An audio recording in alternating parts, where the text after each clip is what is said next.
আসল বন্ধু সে যে আপনার দুঃখের সাথী হয়। সুখের দিনে যে আপনার পাশে আছে, দুঃখের সময় যে নাই, তাকে কি আসলে বন্ধু বলা যায়?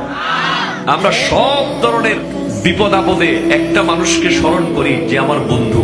আল্লাহ রাসূলের কাছে, আল্লাহর কাছে ফরিয়াদ করি, আল্লাহ রাসূলের কাছে দোয়া চাই, বাবা মাকে বলি, কিন্তু তারপরেও একটা আস্থার জায়গা থাকে। দোস্ত, আমি তো মাদার বাড়ি আটকে গেছি, তুই কোথায় আছিস? ব্যাপার আছে না নাই? কথা বলেন না। নামাজ হচ্ছে ইন্না সালাতা তানহা আনিল ফাহশায় ওয়াল মুনকার।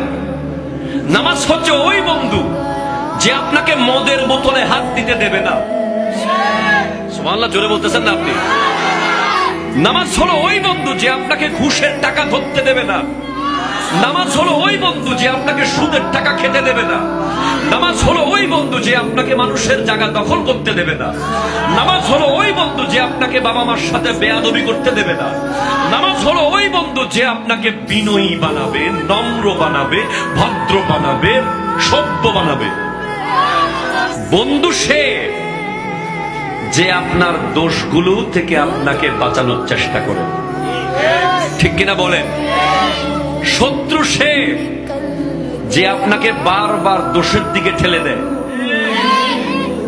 যে আপনাকে মোটরসাইকেল নিয়ে মেলায় নিতে চায়, সে বন্ধু না। যে আপনাকে টুপি পরিয়ে মসজিদে আনতে চায়, সে বন্ধু। যে আপনার হাতে বেনসন সিগারেট ধরিয়ে দেয়, সে বন্ধু না। যে আপনার হাতে তসবি ধরিয়ে দেয়, সে বন্ধু। আমাদের যুবক ভাইরা কি করে? মোবাইল ফোনে একটু কারেন্ট চলে গেলে, চার্জ দিতে না পারলে এত আফসোস, কারেন্ট কখন আসবে, কারেন্ট কখন আসবে, আরে আইফোন বন্ধ হয়ে গেছে, আরে অমুকের কমেন্টে রিপ্লাই দিতে পারতেছি না, আরে হোয়াটসঅ্যাপে মেসেজ এসে পুরাই যাচ্ছে, কিন্তু নামাজ যে চলে গেছে কোনো আফসোস নাই। মোবাইলের চার্জ চলে গেছে এটার জন্য যে আফসোস,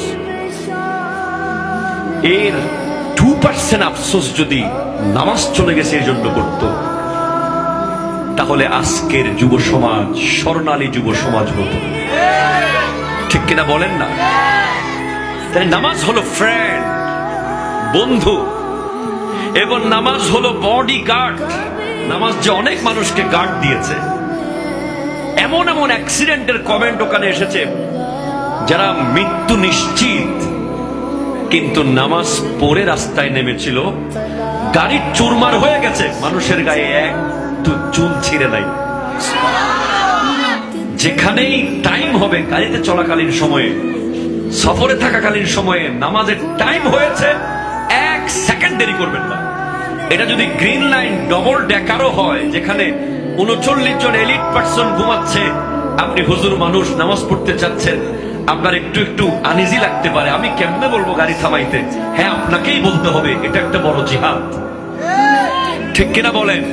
আপনি জাস্ট দাঁড়িয়ে গিয়ে বলবেন, driver stop the bus, I have to pray. Driver সাহেব, বাস থামান, আমাকে নামাজ পড়তে হবে। কারণ আপনার নামাজ গোটা 39 জন যাত্রীর জীবন সেভ করে ফেলতে পারে। আপনি একজন নামাজ পড়েছেন, এখন আপনি একজনকে সেভ করতে গিয়ে, গার্ড দিতে গিয়ে, আল্লাহর পক্ষ থেকে বাকিরাও সেভ হয়ে গেল।